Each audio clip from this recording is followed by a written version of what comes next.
Hey Campbell and friends, as you can see, I'm out here in the woods showing you some of the destruction caused by the touchdown of the tornadoes. I'm on Fleets Bay Road this afternoon, but some of you know of all the damage at Akron and in Little Bay area. Disasters come our way in life, and it's important for the community to rally when there is a great need.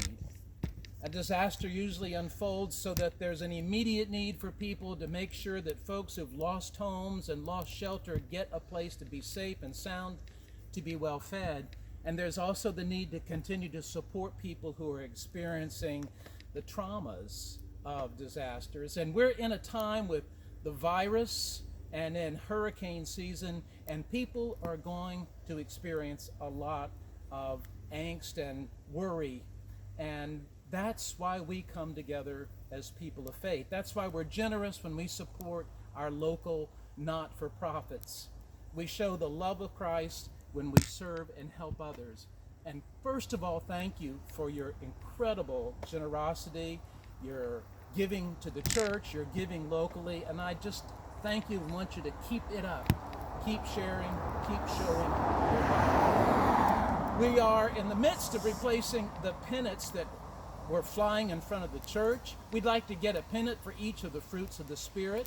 We've had contributions to purchase 2. If you'd like to be part of that, contact the church office and we'll begin to purchase and fly those flags as part of our seasons of generosity, our joy, our peace, forbearance, all those gifts of the Spirit. 2 folks that we love, Gail and Roy Cameron, will be coming to church this Sunday. It's their last Sunday at Campbell before they move away. And I hope you'll come and rally around and show your love. Bring a card, a note that we can give to them, but we lift them up in our prayers. We thank them for so many years of remarkable service. So come and say farewell to the Camerons. I want to invite those of you, particularly our young people who've been helping us with church. Some of you have been reading the Psalms, and some with the call to worship, and others are handing out bulletins, and some of you are helping us with video and sound. We love and appreciate your help.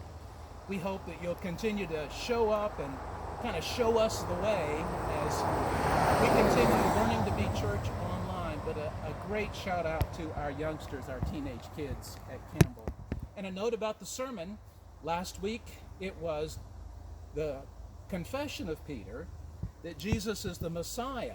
And Jesus shares then with the disciples that he must go and suffer on their behalf. Peter takes offense at that and rebukes Jesus. And Jesus in return says to Peter, Peter, get thee behind me, Satan.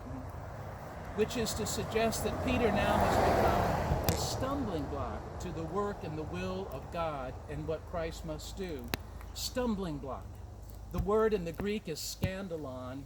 The word in the English is scandalous. Have you ever thought that being scandalous is when you interrupt, when you're dismissive, when you distract people from their pursuit of God's work and God's will for their life? Think about that. Scandalon. Until Sunday, take good care. Continue to be generous and compassionate to each other. I'll see you at 9 o'clock on the playground. Until then, friends, goodbye.